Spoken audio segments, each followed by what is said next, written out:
I want to start by expressing the gratitude of my country to the International Court of Justice for the manner in which it intervened in this case. It protected Kulbhushan Jadhav, who was on death row, from being executed in a hearing which was put together in a matter of days. And today it has delivered a judgment which has gladdened our hearts and once again restored the faith in the rule of law, in the International Court of Justice, and in the systems which we have, as mankind, put together to protect citizens of the world from state tyranny. We had challenged the conduct of Pakistan in its brazen refusal to adhere to the Vienna Convention and to allow consular access to an Indian. Pakistan all along sought to use the proceedings to make allegations against India of state-sponsored terrorism. It repeatedly played out slides of what it claimed were a passport it had recovered from Jadhav and asserted that India has to explain how this passport was put in place. Not only did the court not get drawn into this, but displaying this passport led to the court rejecting Pakistan's argument that Jadhav's nationality was uncertain. The court said, if you say that there was a passport which you recovered, true or false, the court says if you recovered a passport which you rely on and it was issued by India, you could have had no doubt that he was an Indian. Pakistan ran 3 preliminary objections. I will not bore you with the details. They were legalistic, but some of them may be of interest. In the course of its exchanges with India, where India repeatedly sought consular access, at one stage, based on the extracted confession, which Pakistan played over and over again in the international media, Pakistan told India that they had registered a first information report for those who in India had supported Jadhav in what they alleged was his conduct and his activities in Pakistan. The who's who of India's officialdom was named in that. And at one stage, Pakistan claimed that if India were to allow that, then it would allow consular access. In the ICJ, Pakistan also ran the case that India has not cooperated in this investigation, and therefore India should not be heard to complain of violation of the Vienna Convention. This argument has been rejected. I have a degree of personal satisfaction that a lot of adjectives were used by Pakistan in its submissions. Even in replying in the court, I characterized them as unfortunate, and I said it is my upbringing and India's tradition which stood in my way of replying to them in that language. Pakistan had based allegations of what we as lawyers call abuse of process and said that was another ground why India should not be allowed the relief it seeks. That has been rejected. The court has held that Pakistan is guilty of what it, and this is what I have written down when I was hearing the judgment, the court has held that Pakistan is guilty of internationally wrongful acts of a continuing character, and it must cease those acts. I think in the language of diplomacy, which is the language of the International Court of Justice, this is trenchant indictment. Personally, as a lawyer, I am delighted that the court has upheld our argument that while construing the Vienna Convention, the ICCPR, the Covenant on Civil and Political Rights, must inform its interpretation. All this has led to the court giving us the final relief. We had ambitiously asked for annulment. The court said we can't annul, but they have said that Pakistan has to do everything to make the Vienna Convention right a living reality. They have to allow review and reconsideration. They have rejected the argument that clemency is a form of review and reconsideration. They have not accepted the argument that resort to judicial review in Pakistan courts is good enough. And that is why they have said that you must allow review and reconsideration. As I read the judgment, the critical point of review and reconsideration is that he has to be allowed consular access. He has to be allowed, and the review and reconsideration must take into account the potential prejudice caused to him, the implications of his evidence, and his right to defense. And it is only such review and reconsideration where we or our consulate will not only be allowed to meet him, discuss with him, see the papers, examine the evidence against him, but also arrange for his legal representation. And then there has to be a fair trial. Pakistan's Attorney General asserted that their constitution assures a fair trial. The court has said you must take all steps necessary. What steps you take are of your choice, respecting the sovereignty of Pakistan. But they have said this choice is not a free, unhindered choice. There is what they have used a nice phrase, they have said there's an obligation of result. And that result has to be a fair adjudication after allowing him consular access. And most tellingly, the court has said, you will take all steps necessary, including legislative measures. So Pakistan's repeated assertions that our existing laws are good enough and he can get nothing beyond has not been accepted. So I think I see this judgment with a sense of relief, a sense of gratification. And of course, they have said that till all this is done, there is no question of executing him. So I see this as something which we are very happy with, and I think it is now a good moment for us to help Jadhav get justice, ensure he has a fair trial, and since I know this is a question which all of you must be having in your mind, what if? The answer is, as in the other cases, the way the court judgment is, we can always go back to them if what they give is not a fair trial. Thank you. I just wanted to ask you, sir, is this trial now going to carry on in the military court, or does it have to be in the open court? They have said a fair trial in accordance with the Pakistan constitution. If it is back in the military court with the same rules where outside lawyers are not allowed, we are not allowed, access is not given, evidence is not given, it will not meet the standards.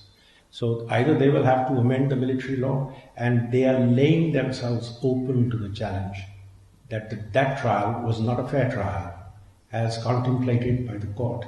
That's why I said I'm very gratified as a lawyer that the court has said that the ICCPR must inform the interpretation of the Vienna Convention.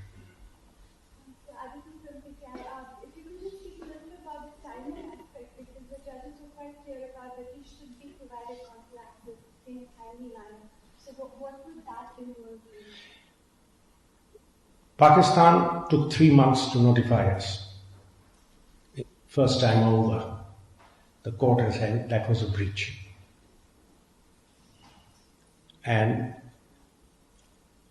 I would, as reading this judgment, I think if one were to be graceful, one would write tomorrow and say, please come and meet him.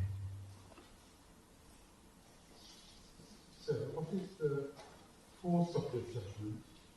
Because as I understand it, it's not binding and the court can't enforce it. What makes you say it's not binding? That's Yeah, I know some people are suggesting. What do you mean by a binding judgment? Look, if the Supreme Court of India tomorrow were to give a judgment and the government says, I refuse to follow it, what can the Supreme Court do? The power of all the courts, as we say in our system, the courts have neither the power of the sword nor the power of the purse. Their power is the power of public opinion. If the ICJ verdict is disobeyed, we can take measures including by way of sanctions at the United Nations level. Now, I'm sure Pakistan will not go that way, but if some country against whom a judgment is given wants to behave rogue, there are measures available. But I'm sure Pakistan will not go down that road, or at least I hope so. So, however, from the BBC, how big a victory do you perceive today's judgment to be? And what next for Mr. Jadhav? And can you secure his release, do you think? The victory is a victory of the rule of law. And whenever the rule of law wins over state tyranny, I consider it personally, perhaps being a liberal at heart, to be a big victory. What next for Jadhav? The next for Jadhav is consular access. Hopefully we might even be able to secure, maybe I'm being ambitious, secure a meeting with his family which is unhindered. And Jadhav protests his innocence. I'm sure if it is a fair trial with the correct legal assistance, we will secure his release. And if the trial is not fair, we can go back and knock at the door of the ICJ.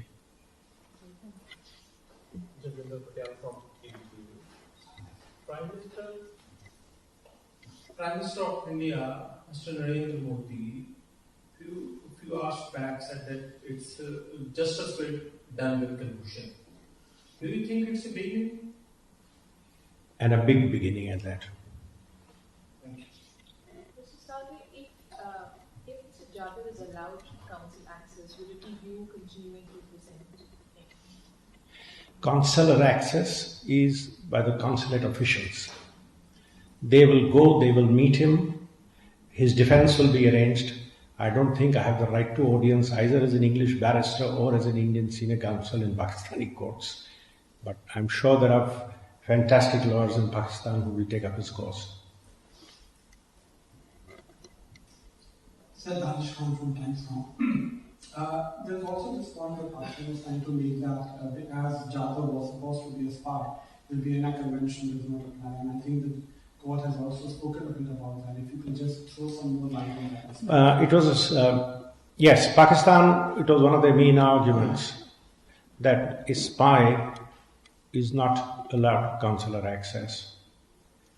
We relied on the fundamental principle that the more serious the allegations, the greater the need for procedural safeguards. Secondly, at this stage, all that the court has to see are allegations of being a spy. What is in question is the process by which you will prove whether he is or is not guilty of the misdemeanors for which he is being charged. So the court came to the conclusion that on first principles, there is nothing which in the language of the Vienna Convention excludes this. Surprisingly, Pakistan referred to the Travaux Préparatoires, the underlying papers. We pointed out in those underlying papers the issue of a exclusion for espionage had been raised, and in fact the person chairing that committee said, don't reopen this issue. And the only concession they made was, the words at one stage suggested was without undue delay. Some of the countries said if you arrest somebody on allegations of spying, if within that day or within 24 hours you inform his home state, the others may go missing. So you might give us 2, 3 or 4 days to round up everybody and then give consular access, which is the elbow room available in working any international instrument. So the court looked at all this and said, therefore, this argument that it is to be left out of consular access in the Vienna Convention is wrong. Pakistan also tried raising an argument which I must still confess I was not very clear about. It said that customary international law did not countenance consular access to spies. I was wondering why they are even arguing that, because we were arguing what is allowed in the Vienna Convention. And that's exactly what the court said, that we are concerned with the Vienna Convention. If customary international law didn't allow it, so be it. Nothing turns on that. So on both these grounds, we succeeded in getting the court to hold that he was entitled to full consular access rights. As a senior lawyer now, and since you've known Jadhav case so well, how long do you envisage being objected, the process for him to get justice obtained? I won't speculate on that. So 2 questions. So what about Jadhav's safety inside the Pakistani jail? That's one. And the second one is, in this case, a civilian was kidnapped from Iran and taken to Pakistan, and he was gone to his own. So as a person, he was going to sue Pakistan. Sorry, I missed your last bit. Is it possible for him to sue Pakistan for compensation? Well, as far as the first part is concerned, one of the things why consular access was put in the Vienna Convention was, if you are in touch with the person in detention, you can also look after his well-being. And if he is not kept in good conditions, if he is being tortured, if he is being in any way being mishandled in the jail, you can take it up at a country-to-country level. So the very fact that you have consular access acts as a check and safeguard against any abuse in the jail. As far as his allegation that he was kidnapped is concerned, unfortunately we don't yet have an international court where one could sue countries for kidnapping. I've got 2 questions. What will happen if he doesn't get given consular access? And also, can you explain how Pakistan can carry out an effective review and reconsideration by means of its own choosing? The consular access has to be given. I thought the first part of your question is what happens if he's not given. Well, if he is not given, that's a violation of the order of the ICJ. We can go back to the ICJ and seek further directions if they would help. If a country brazenly defies an ICJ edict, there are other provisions, including sanctions by way of sanctions in the Security Council and other international law remedies available. That's the answer to the first part of your question. The second is, the court has made it very clear that their Attorney General said their constitution guarantees a fair trial. They expect Pakistan to do whatever it has to, including appropriate legislative measures to guarantee a fair trial. So Pakistan's conduct is under watch. And if what they do is another farcical attempt, we will, believe me, we'll be back in court. Have you been speaking to the family? What's the family's reaction to today's? I was told to come and speak to you before I speak to anybody else. Was there any word today on the way Pakistan communicates with India on what it's going to do next, given it took about 20-25 days for them to report officially that they were arrested? I don't know. I mean, as we had to do, and that's why I was late by half an hour, we had to get back on our desk and sort of try and understand the judgment from what we had scribbled or what we saw on the screen and try and understand its implications. I'm sure they will have a lot more work to do. We are watching as to what they do. They are the ones who have to now take measures. So they are the ones who will have to work out a path forward. I was told that there is some press release from Islamabad saying that they will respect the judgment of the court. I may not be using the same words which are there in the press release, something to that effect.